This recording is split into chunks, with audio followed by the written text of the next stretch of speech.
দেখা 5.2 এক্সাৰসাইজৰ 9 নম্বৰ অংকটো কৈছে কি যদি এটা সমান্তৰ প্ৰগতিৰ তৃতীয় আৰু নৱম পদ দুটা ক্ৰমে 4 আৰু -8 হয় তেন্তে ইয়াৰ কোনটো পদ শূন্য হ'ব তোমালোকে এই কোশ্চেনটোত এটা বস্তু বুজিব লাগিব কি তৃতীয় পদৰ মান কিমান আছে মানে a3 = 4 আৰু a9 = -8 কোনটো পদ শূন্য হ'ব এনে কৰা এটা অংক কৰিছিল না এই যে সমান্তৰ প্ৰগতিটোৰ কোনটো পদ 78 হ'ব 4 নম্বৰ অংকটো কৰিছিল না এনেকুৱা 78 ৰ ঠাইত কি দিছে শূন্য এতিয়া আমি লিখিম দেখা কেই নম্বৰ অংক এটো 9 নম্বৰ সলিউশন এটা 9 নম্বৰ অংকটো কৈছে কি a3 ৰ কিমান আছে 4 এটা a3 মানে কি লিখিবা a + 2d = 4 এটা আমি দিলো 1 নম্বৰ সমীকৰণ আৰু নৱম পদ কি লিখিবা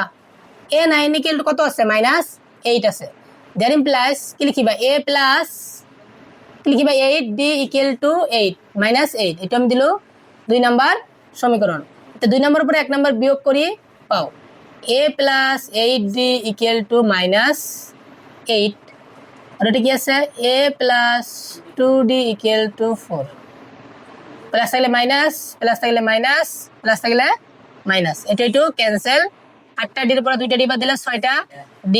-8 -4 যোগ কৰিব লাগিব মাইনাস কি হ'ব কোশ্চন 12 হ'ব d = -12 পূর্ণ আছে বিলেল কি হ'ব হরণ d = 6 2 * 12 এবার লিখি লব হবো এটা d এর মান 1 নঙত বহুৱাই পাও 1 নঙত বহুৱাই পাওটো লিখি লবা কি আছে a + 2d = 4 এর মান নাই 2 * d এর মান কত আছে -2 = 4 দেখা a = 4 প্লাস মাইনাস কিন্তু মাইনাস হয় 2 2 গুণ 4 -4 বিলেল কি হ'ব +4 এর মান কিমান পালো আমি কোশ্চন এই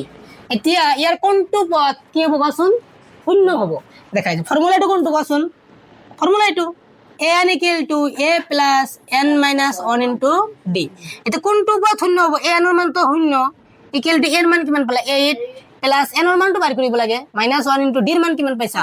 -2 এটা দেখা প্লাস 8 বিলেল কি হ'ব -8 এই -2 আছে পূরণ বিলেল কি হ'ব হরণ ইকুয়াল টু n - 1 এতিয়া দেখা মাইনাস মাইনাস ক্যান্সেল ইয়াতে আমি লিখো 2 4 গুণ 8 -1 ইকুয়াল কি হ'ব +1 ইকুয়াল টু n তো যোগ করলে কত হবে 5 তার মানে পাঁচতম পদটো কি হ'ব শূন্য তার তলত তোমালে কি লিখি দিবা যে পাঁচতম পদ কি হ'ব শূন্য হ'ব কোশ্চেন নাম্বার 10 টো দেখা কোশ্চেন নাম্বার 10 কোশ্চেন নাম্বার 10 টো কৈছে কি এটা সমান্তর প্রগতির 17তম পদটো 10তম পদতকৈ 7 ডাঙৰ সমান্তৰ প্ৰগতিটোৰ সাধাৰণ অন্তৰ নিৰ্ণয় কৰিব লাগে দিৰ মান বাহিৰ কৰিব লাগে এতিয়া 17তম পদ দেখাই যায় a17 মাইনাস কি লিখিবা a10 ইকুয়াল টু কিমান আছে 7 দেখাই যায় 17তম পদটো 10তম পদতকৈ কিমান ডাঙৰ আছে কোৱাচোন 7 ডাঙৰ আছে এতিয়া তোমালোকে কোৱাচোন এটা ফর্মুলা আছে ফর্মুলাটো কি আছিল a + 16d হয় না হয় মাইনাস এটার একটা ফর্মুলা আছে a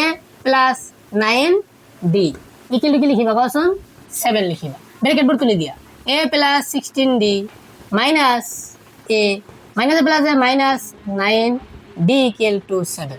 plus a minus a cancel 16টা d এর পর তুমি 9টা d বাদ দিলে 7টা d = 7 d =